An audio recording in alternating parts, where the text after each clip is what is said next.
Olá, estamos começando o Rio Grande que dá certo. O assunto de hoje é sobre endomarketing, uma estratégia de marketing institucional voltada para ações internas na empresa. Estamos recebendo com muita satisfação no programa a diretora-presidente da Happy House, Ana Lisa de Medeiros Brum. Seja bem-vinda ao nosso Rio Grande que dá certo. Obrigado pela presença. Obrigada. Participa dessa entrevista nosso colega das rádios do Grupo Bandeirantes e também da Band TV, André Machado, retornando. Obrigado, André. Tamo junto. Tamo junto, né? Tamo junto. A Happy House navegou em águas limpas, foi a primeira a chegar num segmento em todo o país, né? A primeira a fazer publicidade dentro de empresa. Como é que foi construído esse conceito? Bom, primeiro, eu sou uma profissional de comunicação que sempre gostei de comunicação interna. E por ter me especializado, enfim, e buscado mais conhecimento na parte de administração de empresas, sempre gostei da parte de recursos humanos, né? E no início da década de 90, eu comecei a fazer trabalhos de comunicação interna quando me dei conta que estava fazendo algo que já tinha um nome, que era endomarketing, né? Mas não existia nenhuma empresa especializada nisso. Eu trabalhava numa agência de propaganda. Isso anos 2000 ali? Anos Início 2000. Dos anos 2000, né? Na verdade, antes disso, por volta da década de 90, no início da década de 90, eu trabalhava no Senai do Rio Grande do Sul e fiz um trabalho lá que era um trabalho de comunicação interna, de comunicação com o público interno. E esse trabalho venceu 3 prêmios. O Prêmio Opinião Pública em São Paulo, o Prêmio Ideias em Relações Públicas no Rio e o Prêmio Top de Marketing em Porto Alegre. E aí eu me dei conta que eu estava diante de algo novo e comecei a escrever sobre isso, né? E comecei a documentar aquilo que eu fazia até o ano 2000, aí foram 10 anos de escrever, fazer palestra, construir livros, enfim. Quando surge a Happy House. E aí no ano 2000, eu deixo uma agência de propaganda onde eu trabalhava e crio uma agência de propaganda interna. Eu já estava no meu 3º livro, então eu peguei o que eu tinha colocado de teoria nos livros e a minha experiência numa agência, juntei as 2 coisas e criei um novo segmento. Eu acho que é importante a gente, para poder destacar bem o porquê que dá certo, né? Por que a Happy House dá certo e o Rio Grande do Sul dá certo junto com ela, contar um pouco da história. Assim, o primeiro cliente foi Lojas Renner, segue como cliente até hoje, e quando a gente vai olhar o portfólio, diz assim, mas será que essa empresa é de Porto Alegre mesmo? Né? E tem sede aqui, porque tem abrangência nacional, tem muitos clientes no centro, no nordeste do país. Queria que você falasse um pouco sobre isso. Acontece que quem investe em endomarketing são grandes empresas, são empresas que têm milhares de empregados, dezenas de unidades, são empresas que geograficamente estão muito distribuídas. Então, são as grandes empresas, por meio das suas áreas de recursos humanos, que buscam um trabalho mais profissional de endomarketing. E essas grandes empresas estão espalhadas pelo país. Quando nós surgimos como uma agência, como uma empresa especializada, havia uma demanda represada. As áreas de recursos humanos pediam campanhas internas para agências de propaganda externa, que não são especializadas em comunicação interna. E ansiavam por ter uma agência para pedir algo mais especializado. Quando nós surgimos no mercado no ano 2000, a gente já surgiu com clientes nacionais, né? A Renner, local, né? Que na época tinha 24 lojas. No ano 2000 a Renner tinha 24, hoje tem 500, né? Foi a primeira a assinar contrato conosco, mas em seguida vieram outras e quando eu criei a empresa, eu imaginava que nós íamos no máximo ter clientes no Rio Grande do Sul, mas já no 3º mês nós tínhamos clientes nacionais, muito por uma demanda de mercado. Nessa questão, assim, vocês atendem a Renner, que agora está com um braço no Uruguai, atenderam a Vale, que tem braços internacionais, tem uma atuação também fora do país para essas empresas? Também. Vamos pegar o exemplo da Renner, né? A gente atendeu a Renner até o ano passado, quando ela entrou no mercado do Uruguai. Automaticamente a gente passa a também produzir, criar, planejar material em espanhol para, enfim, alicerçar essa entrada dela com comunicação com os empregados lá. A Vale, nós atendemos a Vale por 10 anos. Eu costumo dizer que a Vale foi a empresa que nos ajudou a crescer. A Vale, em 2007, mudou de marca e nós fizemos a mudança de marca na Vale em 35 países. Agora, vocês imaginem, tudo planejado aqui em Porto Alegre, 35 criado países. aqui em 35 países, material em chinês, japonês, norueguês. Imaginem tudo, planejado, criado e produzido nas gráficas do Rio Grande do Sul e mandado para 35 países. E não é só traduzir, né, Annalise? Não. Precisa também se juntar à cultura daquele povo. Tem que ter um design né? específico para cada cultura. Não é nem tanto design como conceito, sabe? Por quê? Conteúdo. Porque não basta traduzir, não, tem que versar. Já nos aconteceu no caso da Vale, quando a Vale comprou a Vale Inco no Canadá, nós fizemos uma campanha que o conceito da campanha era o mesmo conceito da propaganda contra o aborto do governo no Canadá. E quando chegou lá, nossa campanha era igual, coincidência, não pôde circular, né?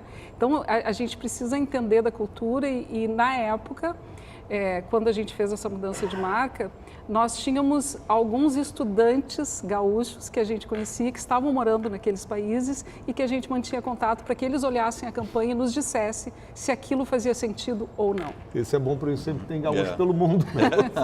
Gaúchos pelo mundo. Não, agora que a gente conquistou um cliente em Portugal, quando eu coloquei a notícia nas redes sociais, impressionante a quantidade de pessoas gaúchas, profissionais de comunicação gaúchos que estão morando em Portugal, em Lisboa, e que mandaram currículo querendo trabalhar para a REP lá em Lisboa. Que coisa. Agora, como é que é a conversa para explicar para patrão que tem que comunicar para empregado muitas vezes? Porque tem um processo, às vezes, de captação, né, de clientes. Na verdade, nós, até hoje, em 18 anos, nunca precisamos prospectar, né? O que acontece hoje no mercado é muito uma dança de cadeiras de executivos nas grandes empresas. Aqueles que já conhecem o nosso trabalho vão para outra empresa e acabam nos levando, né? Mas, claro que, ao nos chamarem, a gente precisa convencer do nosso trabalho e convencer da necessidade, da importância, né? E eu acho que assim, o convencimento mais básico ninguém gosta daquilo que não conhece, ninguém vai gostar de uma empresa sem saber exatamente o que ela é, quem ela é. Ninguém luta por aquilo que não sabe o que é, então não adianta uma empresa ter metas, desafios, objetivos, se isso não for comunicado para as pessoas. Ninguém informa sobre o que não sabe. Então, a empresa precisa dizer para os seus colaboradores o que espera deles, né? O que eles precisam atingir. Entender os qual colaboradores. Qual é a estratégia da empresa, né? Não importa qual seja a estratégia pode ser fechar a fábrica, a estratégia pode ser... enfim, crescer 100% naquele ano. Os empregados precisam saber disso para trabalhar por isso. Então, essa é a essência da comunicação interna. Eu fico te ouvindo assim, fico pensando naquele que, para mim, talvez seja o pior empregador no sentido de conversar com o seu empregado, que é o Estado, que é o poder público, que os funcionários públicos muitas vezes não entendem o que as gestões estão fazendo e tal. Você já trabalhou para o poder público? Não, e nem pretendo. Mas há essa possibilidade? Você consegue ver que há um caminho de comunicação melhor dentro do funcionalismo público? Aí é uma opinião pessoal sem muito conhecimento, tá? Eu acho muito complicado, difícil de dar certo.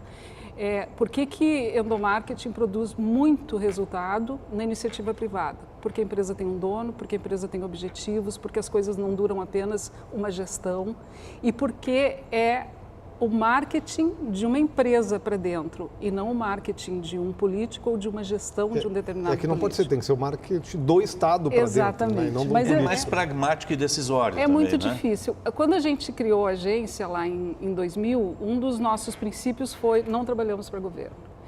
Eu já fui consultora da Infraero na época da privatização de alguns aeroportos. Eu trabalhei 1 ano para a Infraero. E eu acho que de governo, assim, de órgão governamental, tivemos a conta da Petrobras até começar o governo Lula. Que é um estatal. Nós tínhamos a conta da Petrobras, né? Quando o Lula assumiu, as coisas mudaram rapidamente e o nosso contrato encerrou.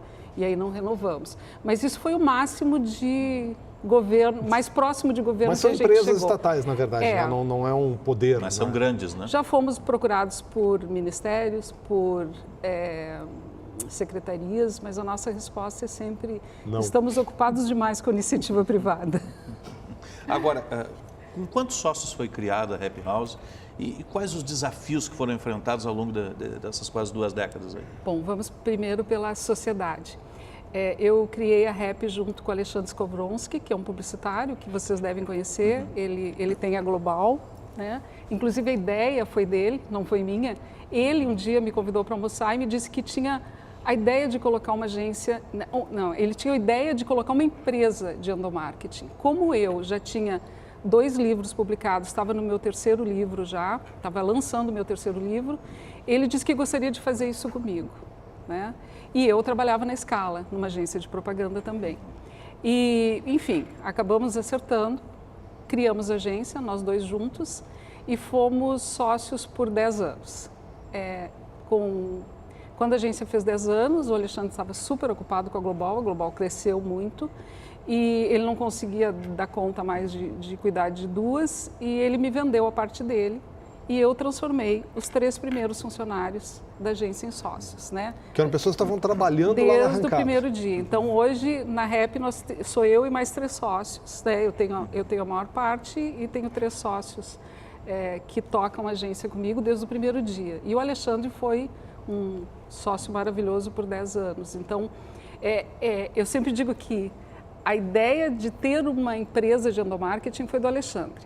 A ideia de que deveria ser uma agência de propaganda, com formato de agência de propaganda, com atendimento, criação, produção, isso foi ideia minha. Foi tudo. Né? Então, foi um complemento dos 2 que deu certo. Hoje são quantos colaboradores? Qual é a equipe de vocês? Hoje são em torno de 70 colaboradores. A gente tem 5, 6 executivos dentro de clientes. Sede Porto Alegre. Tem escritórios em outros estados? Não, sede tudo aqui. Porto Alegre, tudo aqui. E vamos continuar aqui.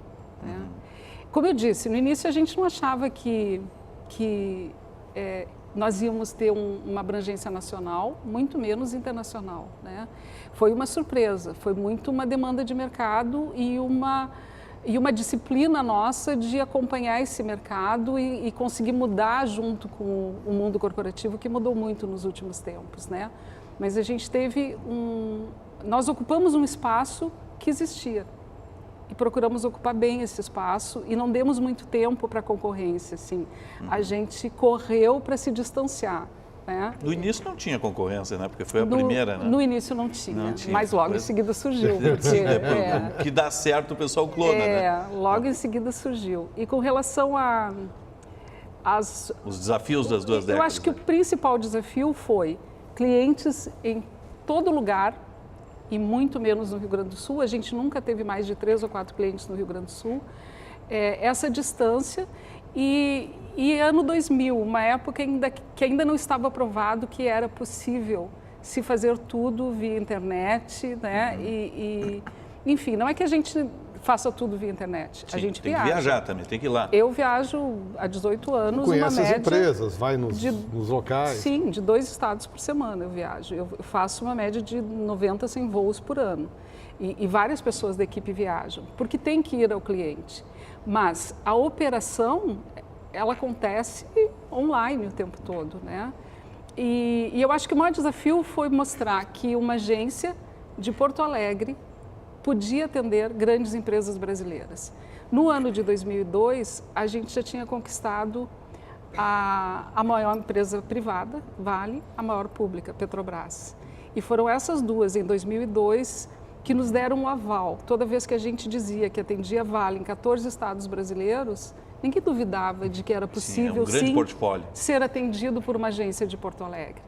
Quantas vezes eu ouvi Porto Alegre, sabe? Parece tão longe. Porto Alegre é 1h15 de São Paulo. Longe é o Nordeste, né?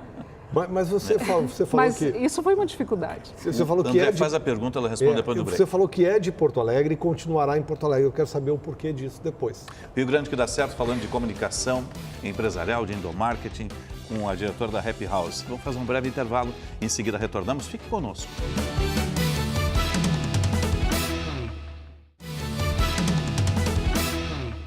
Estamos retornando com o Rio Grande que dá certo, falando hoje de comunicação interna, comunicação empresarial, endomarketing, com a diretora da Happy House, Ana Lisa Medeiros de Brum, que está aqui conosco. O André Machado tinha feito uma pergunta, eu peço que repita, por gentileza. Já vou repetir e complementar um pouco também, né? Porque a Ana Lisa havia falado conosco que a Happy House é de Porto Alegre e continuará em Porto Alegre. Quero saber por quê, mas e se em algum momento você chegou a titubear nesse processo e pensar que talvez fosse melhor sair daqui?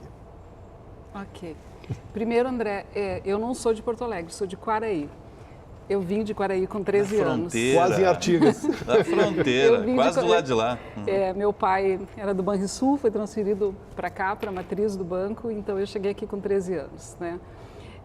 A REP é de Porto Alegre, nasceu em Porto Alegre e vai permanecer em Porto Alegre. Obviamente que nesses 18 anos a gente já fez estudos de viabilidade para ver, por exemplo, a possibilidade de ter um escritório em São Paulo. Que é onde estão as grandes contas, né? Onde sim, a maior parte dos clientes está no eixo Rio-São Paulo, mas muito mais em São Paulo do que no Rio, né? Já fizemos estudo. É muito caro ter uma agência em São Paulo, é o dobro do preço de ter custo de ter uma agência aqui. Nós somos uma agência que vive de planejamento e criação. Nós só vendemos planejamento e criação, nós somos uma agência sem mídia. E por isso eu acho que a REP é realmente um case de sucesso, porque nós não temos 15% sobre mídia e mantemos 70 empregados trabalhando de forma permanente, todos contratados, enfim, né? Então, a gente fez estudos, mas por uma questão de custo, nós nos demos conta que não é necessário. Não vai mudar a nossa vida, não vai ser diferente. As agências não vão nos preferir porque nós estamos em São Paulo.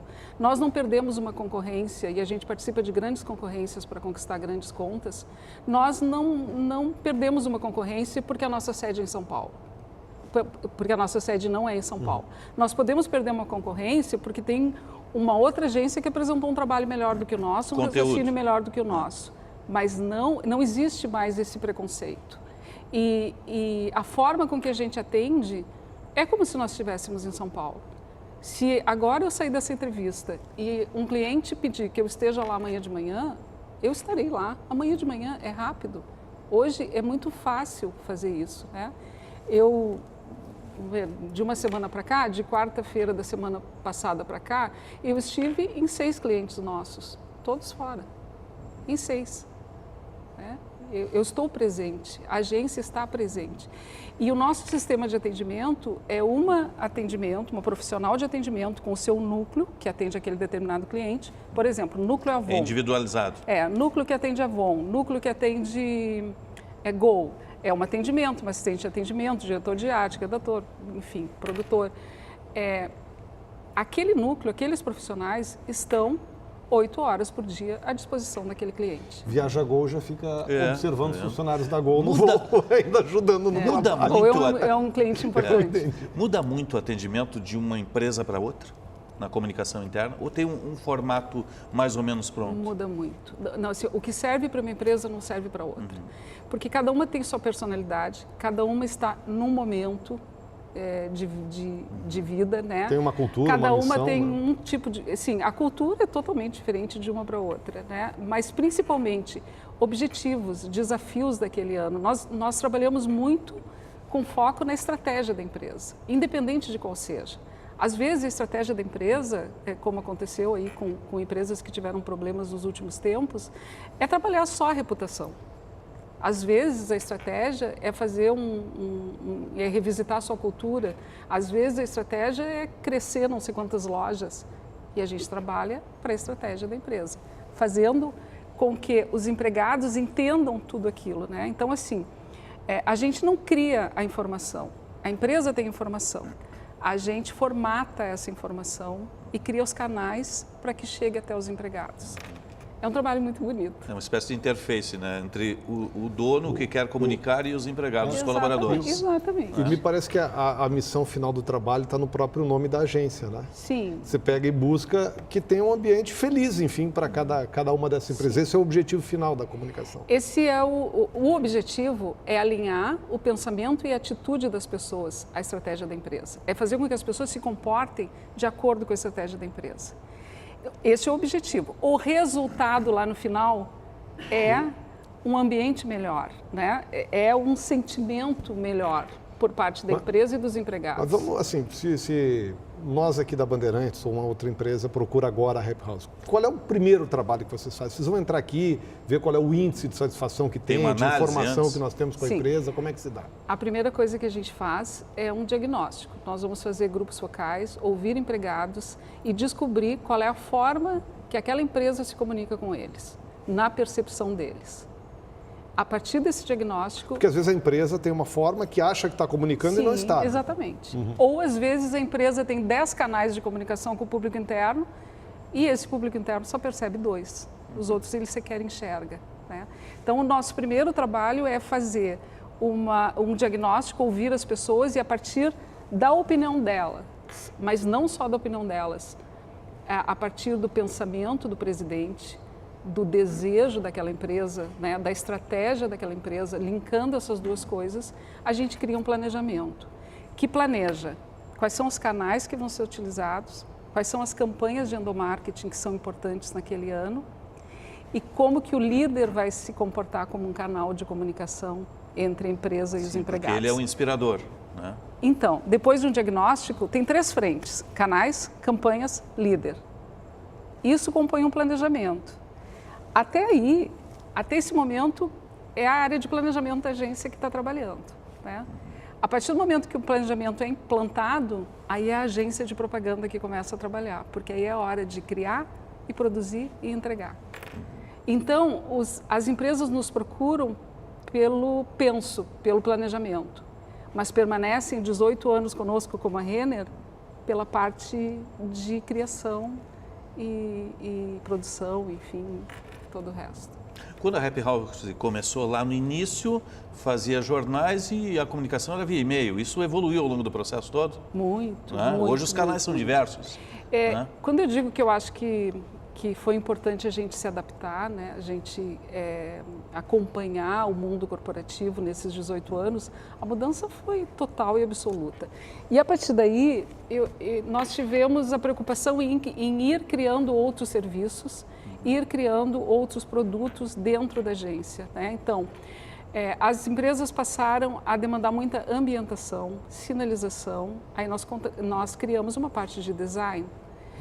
As empresas passaram a querer colocar a foto dos seus empregados nas campanhas. Nós criamos um serviço de banco de imagem de colaboradores. Para personalizar ali. Os canais passaram a ser mais digitais, né? Hoje se cria um aplicativo para que o empregado baixe o aplicativo no seu celular e acompanhe as notícias da empresa. Então, nós tivemos que evoluir digitalmente. Tudo isso nós tivemos que ir acompanhando, né? Dominar novas tecnologias e por aí vai. No ano 2000 quase não se falava de engajamento. Hoje a gente tem que ser expert em engajamento, né? No ano 2000, programas de compliance, vou colocar até 2010, né? Compliance, código de ética, isso não era importante.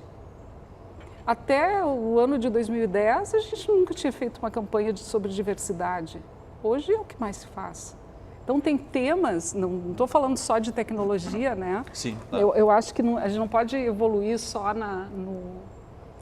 no instrumento em si, né? A gente tem que evoluir no conteúdo, quer dizer, o conteúdo mudou. As duas coisas estão mudando, né? Isso é... O que as empresas diziam para os seus empregados antes, não é o que elas dizem hoje. Você revisita as suas campanhas antigas, assim, como inspiração, claro. A gente e tem poder tudo, analisar esse tudo. processo. Com certeza. Eu sempre digo que a maior prova de que endomarketing é importante, dá certo, é que há anos atrás as pessoas perdiam braços, pernas trabalhando. Acidente de trabalho tirava 10 vidas num ano numa empresa. Nós trabalhamos para uma empresa que perdia 10 colaboradores por ano com acidente de trabalho.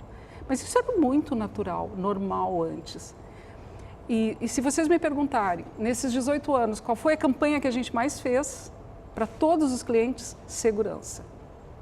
E o que as empresas comemoram hoje? Milhares de dias sem um arranhão, né? Então, eu acho que se pode dizer que o endomarketing tem uma contribuição para o elemento humano, né? Para a pessoa, essa é a maior prova, né? Ana-Lisa, o que é fundamental para o Rio Grande dar certo? Meu Deus.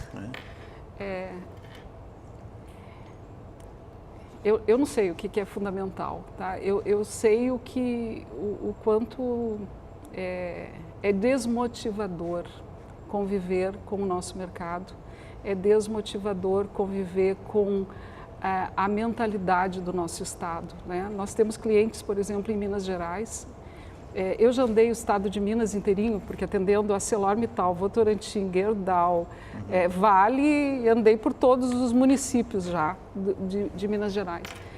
É um estado que a gente anda pelas estradas e tem empresas para tudo que é lado, as pessoas estão trabalhando, estão empregadas, é pujante. A gente trabalha para a FIENG, Federação das Indústrias do Estado de Minas Gerais. É outro ambiente, é outra mentalidade, é outro estado. Eu nem sei quem é o governador, eu nem sei quem é o prefeito de Belo Horizonte, não importa. Que a sociedade funciona. O estado está lá. Se eu me formasse engenheira hoje, me mudava para o interior de Minas. E não é o que a gente vê aqui, né? Hoje, quando uma empresa nos chama aqui, a gente pensa 2 vezes, porque normalmente não vai fechar. É muito difícil que feche. Vocês acham que a gente gostaria de ter mais cliente no Rio Grande do Sul? Sim. Eu estou adorando que hoje a gente tem um cliente em Portugal, mas eu queria ter mais cliente aqui. Tem que mudar a mentalidade aqui, então. Acho que Começa tem que pela mudar mentalidade. Eu acho que o gaúcho está acomodado, eu acho que o gaúcho é fechado, acho que ele... E eu sou gaúcha, né? Está acomodado, é fechado, não evoluiu, não se abriu para coisas novas, não valoriza o que é daqui, não valoriza o que é daqui. Paga uma nota por um consultor de fora, enquanto que o mercado de São Paulo contrata os gaúchos e adora os gaúchos porque são sérios, entregam, enfim, né? Mas o nosso mercado aqui, a REP viveu, não vou dizer 18 anos, mas viveu 15 anos sem ter uma linha num jornal sobre ela. Trazendo trabalho para as produtoras daqui, para as gráficas daqui, nós trazemos o tempo todo. E nunca saiu uma matéria, né? Que lição esse encerramento. É uma bela lição, né? Para que todos possam ouvir. Analisa de Medeiros Brum, Happy House, parabéns por ser parte desse Rio Grande que dá certo e obrigado por estar aqui com a gente compartilhando essas experiências. Eu que agradeço. André Machado, obrigado pela presença conosco, vai retornar outras vezes. Obrigada. O nosso Rio Grande que dá certo vai ficando por aqui. Obrigado pelo carinho da sua audiência e até uma próxima oportunidade.